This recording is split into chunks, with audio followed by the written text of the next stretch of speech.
welcome to Susie Q official part 3 of my London vlog. I do rather ramble on a lot, so it's ended up being 3 videos. I could actually make a documentary about London. You know, as I said, it was absolutely amazing. It was a really good experience. I don't know why I'm talking in a high-pitched voice. But yes, so this actually is called Prisoner Cell Block H. So, as I said, you know, the T-Ecstasy gig, as I mentioned, you know, was absolutely brilliant. We did have such a good time. We went to the pub before and after, as you do. And, you know, you really make the most of it, obviously, when you're going to see bands and this kind of thing, and everybody's socialising and a big get-together like this. You know, so it was really, really good. It was great. And obviously John and Wes helped show me around. They was kind of like my big brothers. They probably wouldn't like me saying that. Yeah, they called me a thespian actually. I think that's the word they used. Yeah. Anyway, they was already bunked up together in the travel lodge. That doesn't sound right, does it? You know what I mean? So I couldn't really gate crash anyway. It wouldn't have been right. So you know, to stay in London is kind of expensive. So for the price of a night in a kind of hotel, I got for the same, well, I got actually 2 nights in a hostel, which I thought, you know, very rock and roll. I thought it would be an experience if nothing else, and that's kind of why it ended up being. Actually, I was very disappointed when I arrived at London, because all my life I've been told that the streets of London are paved with gold, and I couldn't find any gold anywhere, so that was a lie. Maybe I shouldn't listen to gossip. Yeah, so anyway, this is the story, and I'm calling it Prisoner Cell Block H because this is what it felt like. This is what I would imagine being in prison actually would be like. As I said, it was the hostel actually called Journey's End, and that title in itself is kind of scary. Yes, it was the Journey's End on Caledonian Road, King's Cross, London. I wouldn't recommend it unless you're desperate. I suppose it was better than a park bench. I don't know, that might have been better actually. I don't know, but you know, I actually booked in for 2 nights. It cost me £45, and I ended up saying, you can keep my money, I'm off. You know, it was awful. It really was. I mean, as you're walking down Caledonian Road, you can see this big white building, and it actually says Hostel in great big black letters down the side. You can't miss it. And it's not very welcoming when you go in. There was actually a few backpackers, travellers already there. I felt like the oldest swinger in town, really. Obviously, hostels are very popular with travellers and Americans, actually. There's quite a few Americans there. And they actually were sold out. There was no rooms left. I thought, well, they can have my room for nothing. You know, it really was. Apparently I had the safest room. As you know, it's dormitories in hostels, and mine was sort of for 6 females, not lesbians, as a lot of people think. Well, I didn't even really see anybody. I had the room to myself, even on the night time. Well, I can't remember much about it. I just kind of passed out by then, which was probably a good thing. And you had to keep putting this key code in. It didn't have keys, you had to put a number in, which was a real pain. It was so annoying. You know, obviously when I went in, I was so disappointed because I was expecting an ensuite, you know, and obviously there was just literally kind of 2 bunk beds in the room and a little table and a chair, and there was a big window. It really was reminiscent of a prison. The concrete floor and the beds, you only got 1 pillow.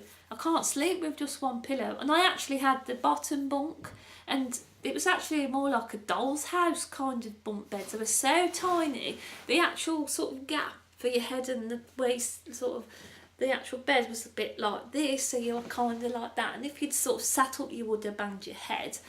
You know, they was really tiny. There is some actual good sort of hostels in London. One's called actually the London Eye in London, near the London Eye somewhere. That's quite a nice hostel, and they are really cheap, and that one's got really nice amenities. I would actually kind of try that one, but I would never go back to Journey's End, never in a million years.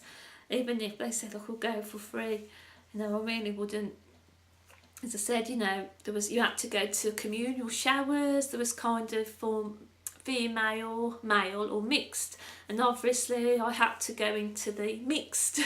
No, I didn't, but the actual showers, they wasn't very nice really. They got cleaned every day, but there was kind of like glass sort of doors that you could see through, and you had a little sink, which I've got this phobia actually about hairs in sink. I just think it's disgusting and it's not nice. So I didn't really want to use the sink, so I was like this, trying to flush away the hairs in the sink.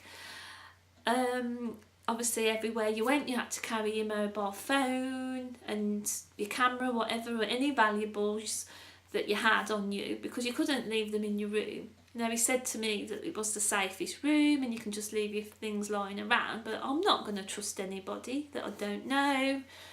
You actually did get lockers you had to pay for, which wasn't even in your room, which I thought was a little bit crazy, so I didn't see the point of that. And he said to me, he says, it's the safest room. You don't really need to lock your sort of items up, but if you do get mugged, don't blame me. So I thought, okay.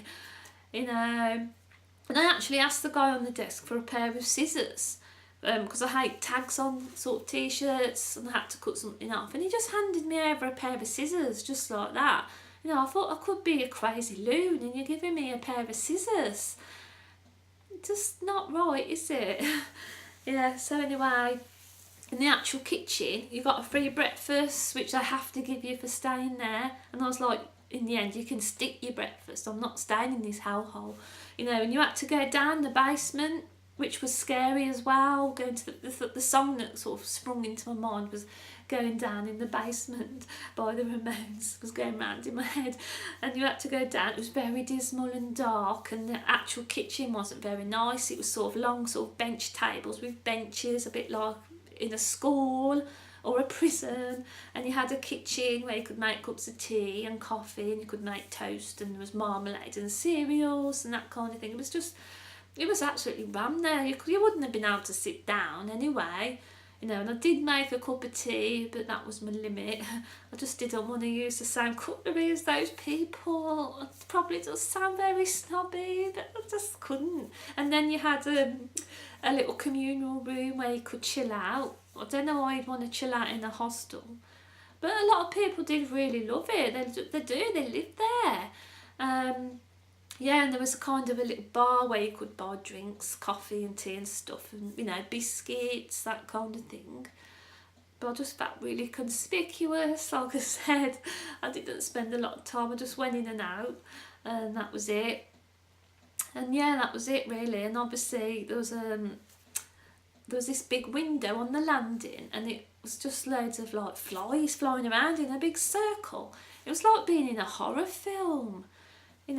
It was, as I said, it was just like that movie Hostel, probably worse actually. But I'm here to tell the tale, so it couldn't have been that bad.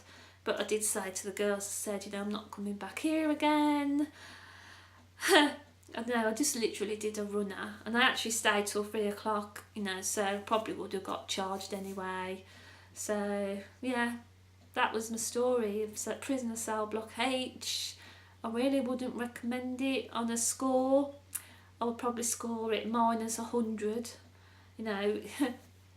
As I said, it's just completely disgusting, awful, horrible, any word you can think of. Yeah, but that's it. No, never going back there ever again. Yeah, so that's my story. So thanks for watching me, Susie Q Ramone. And ciao for now.